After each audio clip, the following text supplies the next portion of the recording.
നമസ്തേ ബാ ബാ ബാ വലിച്ചു കേട്ട.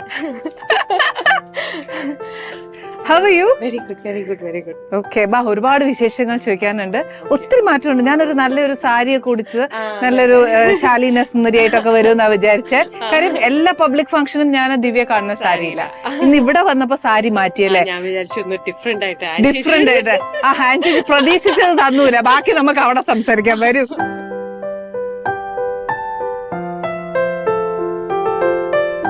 ഞാനെല്ലാം ടേബിളെ കൊണ്ട് വെച്ചോടുന്ന സമയത്ത് അവൻ അപ്പൊ ഇതുകൂടി ബാക്കിയുണ്ട് വെക്കാൻ. ഇതുകൂടി വെച്ചിട്ട് ദിവ്യടുത്ത് പരിഭവം പരാതിയൊക്കെ പറയാലോ അല്ലെ? ആദ്യം തന്നെ മുഴുവിപ്പിക്കട്ടെ. ഞാൻ ഭയങ്കര വിചാരിച്ചു കേട്ടോ, ദിവ്യ സാരി ഉടുക്കുമ്പോൾ ഭയങ്കര രസമാണ്.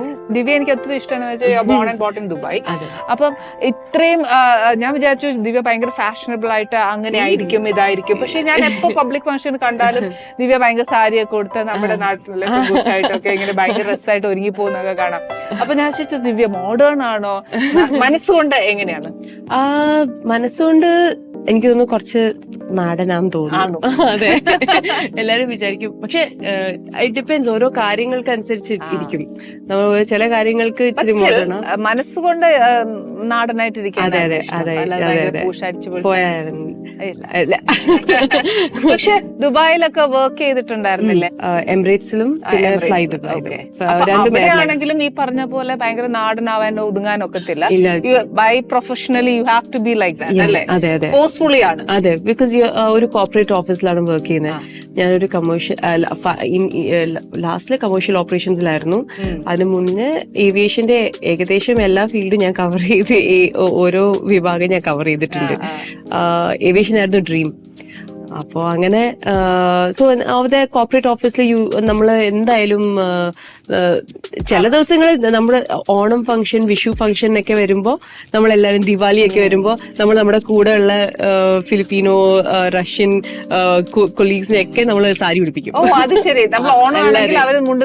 അതെ അതെ അതെ അതെ, എന്റെ സാരി, എന്റെ ബ്ലൗസും എല്ലാം കൊണ്ട് വീട്ടിൽ ഓഫീസിൽ കൊണ്ടുവന്ന് എല്ലാരെയും സാരി, അവരും ഇങ്ങനെ കാത്തിരിക്കും ഓരോ ഫംഗ്ഷന് വേണ്ടി. ഇത് ചെയ്തു. മലയാളി ഫംഗ്ഷൻ ആണെങ്കിൽ സാരി ഉടുപ്പിക്കാതൊക്കെ ഓക്കെ. അതിന്റെ കൂടെ ഇവര് മലയാളം വല്ല പഠിപ്പിച്ചോ? ഓണാശംസകൾ ഒക്കെ അറിയാം അവർക്ക്, ഓരോ വാക്കുകളൊക്കെ.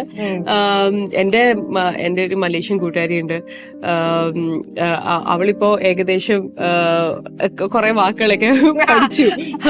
അവർക്ക് ഈ നമ്മുടെ നാടൻ ഭക്ഷണം കഴിക്കാനാണ് ഇഷ്ടം. അവർക്കൊക്കെ നാടൻ ഭക്ഷണം കഴിക്കാൻ കൂടിയിട്ടാണോ അങ്ങനെ ആയത്? എല്ലാരെയും അങ്ങോട്ടും കൊണ്ടും ഒന്ന് ഈ കാലിക്കറ്റ് പാരഗൻ അല്ലെങ്കിൽ ഞാൻ വീട്ടിൽ നിന്ന് ഭക്ഷണം ഉണ്ടാക്കി അവര് ഇതാക്കുമ്പോ അവർക്ക് ഇഷ്ടമാണ് കഴിക്കാനായിട്ട്. സ്പൈസി ഫുഡ്സ് ഒക്കെ അവർക്ക് ഇഷ്ടമാണ്. നമ്മുടെ കമ്പാരിറ്റീവ്ലി നോക്കുമ്പോൾ നമുക്ക് ഇച്ചിരി മസാല ഇച്ചിരി കൂടുതൽ. അതെ അതെ അതെ, അവരുടെ ഫുഡിനെ കമ്പയർ ചെയ്ത് നോക്കുമ്പോൾ അവരുടെ ഫുഡ് ഇത്തിരി ബ്ലാൻഡാ. ആ കുഞ്ഞിനെ ആദ്യം പഠിപ്പിച്ച മലയാള വാക്ക് എന്നതാ? മലേഷ്യ ചീത്തയാണോ സാധാരണ മലയാളി? ചില സമയത്ത് നമുക്ക് ഞാൻ വിചാരിച്ചു കേട്ടോ, ഞാൻ മനസ്സുകൊണ്ട് അത് വിചാരിച്ചു. ആദ്യം പഠിപ്പിക്കുന്ന വാക്ക് അത് തന്നെയായിരിക്കും. അത് മാത്രല്ല ഏവിയേഷൻ വരെ ഓൾമോസ്റ്റ് പാസ്സായി വന്നു. ബിക്കോസ് അതിനെക്കാട്ടിലും എനിക്ക് തോന്നി ലവ് ടു ബിക്കം എൻ എയറോസ്ട്രസ്. ഇല്ല, I was very scared of flying. എപ്പോഴും ഞാൻ ആദ്യം പൈലറ്റ് ആവണമെന്നായിരുന്നു 9ാം ക്ലാസ്സിലൊക്കെ പഠിക്കുമ്പോൾ. അപ്പോൾ പൈലറ്റ് ആവണമെന്നായിരുന്നു. പിന്നെ അന്നേരം എന്താ പറ്റിയെന്ന് വെച്ചാൽ ഗൾഫ് എയറിലെ ഒരു ഇൻസിഡന്റ് ഉണ്ടായിരുന്നു. ആ സമയത്ത് പ്ലെയിൻ ക്രാഷ് ഉണ്ടായി. അപ്പൊ ഡാഡി പറഞ്ഞു, സീസ് പൈലറ്റ്സ് ഭയങ്കര റെസ്പോൺസിബിലിറ്റി ആണ്, അവരുടെ ലൈഫ് മാത്രമല്ല 300 ആൾക്കാരുടെ സോൾസ് ആണ്. അപ്പൊ ഞാൻ പറഞ്ഞു അത്രയും റെസ്പോൺസിബിലിറ്റി നമുക്ക് വേണ്ട. അങ്ങനെ വിചാരിച്ചിട്ട് ഞാൻ പറഞ്ഞു, എയർ ഷോ നടക്കുമ്പോൾ നമ്മുടെ ബിൽഡിങ്ങിന്റെ മേളിൽ കൂടെ നമുക്കിങ്ങനെ ഓരോ ഫ്രാൻസിന്റെ ഫ്ലാഗും UAE ഫ്ലാഗും ഇങ്ങനെ ഓരോ കൺട്രീസിന്റെ ഭയങ്കര ഇഷ്ടമായിരുന്നു. പക്ഷെ പിന്നെ എഞ്ചിനീയറിംഗ് പഠിക്കാൻ പോയി. പിന്നെ അങ്ങനെ വിചാരിക്കുന്നില്ല ഇങ്ങനെ വരണം. പിന്നെ എങ്ങനെയെങ്കിലും എമിറേറ്റ്സ് ഒരു ഫ്ലാഗ്ഷിപ്പ്, നമ്മുടെ UAE ഒരു ഫ്ലാഗ്ഷിപ്പ് ഒരു എൻറ്റിറ്റിയാണ്, ഒരു കമ്പനിയാണ്. So to be a part of that ഭയങ്കര ഒരു ഇതായിരുന്നു. എന്റെ ഫ്രണ്ട് അവിടെ വർക്ക് ചെയ്യുന്നുണ്ടായിരുന്നു. അവൾ പറഞ്ഞു ഓക്കെ, ഞാൻ അച്ഛന് ബിസിനസ് ഉണ്ടായിരുന്നു. അപ്പൊ അച്ഛൻ പറഞ്ഞ അച്ഛന്റെ ബിസിനസ്സിൽ നോക്കി ഇത് തുടങ്ങിക്കോ. അപ്പൊ ഡാഡിയുടെ കൂടെ വർക്ക് ചെയ്യാനായിട്ട് അയൊക്കെ കേൾക്കണം. ഇപ്പൊ ഓരോ കാര്യങ്ങളൊക്കെ അച്ഛന്റെ കുറച്ചുകൂടെ ഇവിടെ ആകുമ്പോ അതില്ല, ഇച്ചിരി ഫ്രീഡം ഉണ്ട്. അല്ല അവിടെയും അവിടെ ലിമിറ്റേഷൻസ് ആക്ച്വലി കൂടുതലാണ്. ഇവിടെ ആണെങ്കിൽ ഡാഡി എനിക്ക് പോണം, ഡാഡി എനിക്ക് ഈ ആഴ്ചത്തെ ശമ്പളം എനിക്ക് അപ്പൊ ഡാഡി ആഴ്ചത്തെ ശമ്പളം അപ്പൊ ഞാൻ അങ്ങനെയായിരുന്നു. പക്ഷെ പിന്നെ ഈ എമിറേറ്റ്സിന്റെ എനിക്ക് എന്റെ കൂട്ടുകാരി അവിടെ ഓൾറെഡി ജോലി ചെയ്തുകൊണ്ട് പഠിക്കായിരുന്നു അവളവിടെ.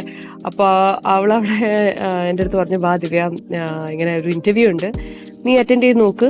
അപ്പൊ ഞാൻ ഓഫീസിൽ പോകുന്ന അച്ഛൻ്റെ കൂടെ ഓഫീസിൽ, അച്ഛൻ എനിക്ക് ആ ഗറൂദിൽ എന്നെ അവിടെ ഒന്ന് എമിറേറ്റ്സിന്റെ ഹെഡ് ഓഫീസിലൊന്ന് ഇറക്കുമോ എനിക്കായി. അപ്പൊ എന്താ ഐ ഹാവ് എൻ ഇന്റർവ്യൂ.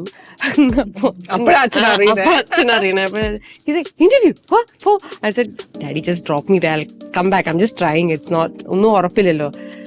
അത് ചെയ്തു. ആഫ്റ്റർ 2 weeks സെലക്ടഡ് ആണെന്ന് പറഞ്ഞു. Daddy I am selected, okay daddy bye. Everywhere you have to have 2 weeks notice. I said no daddy, here no notice, this is my notice. ഇവിടെ മാത്രമേ ആ freedom ഉള്ളൂ. No notice, nothing. മോളല്ലേ, അതുകൊണ്ട് പിന്നെ അപ്പനും ഒന്നും പറയാനൊക്കത്തില്ല. Annie's Kitchen. Let's cook with love.